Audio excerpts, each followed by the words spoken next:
Assalamualaikum warahmatullahi wabarakatuh dan salam sejahtera. Okey. Sambil-sambil kita berehat di pondok-pondok kecil.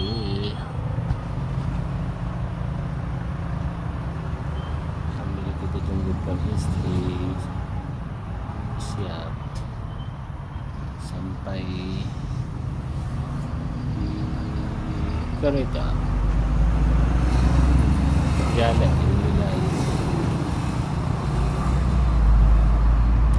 lepak santai di masjid daerah.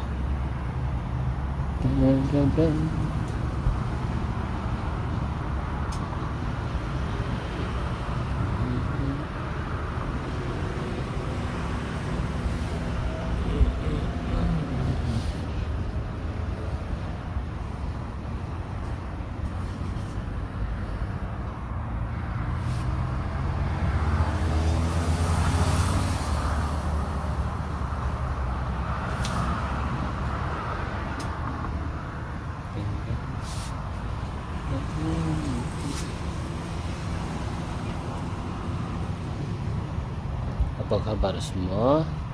Harap semua dalam keadaan yang sehat, sejahtera. Amin, amin ya rabbal alamin. InsyaAllah.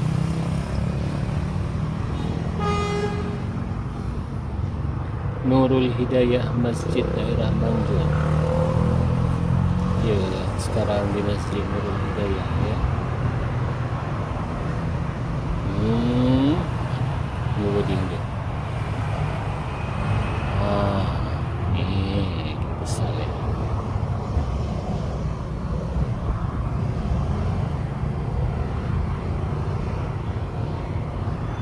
Tahun 2004 dulu aku dekat sini masjid ni kecil je lah. Ni dia dah extend besar sikit. Alhamdulillah.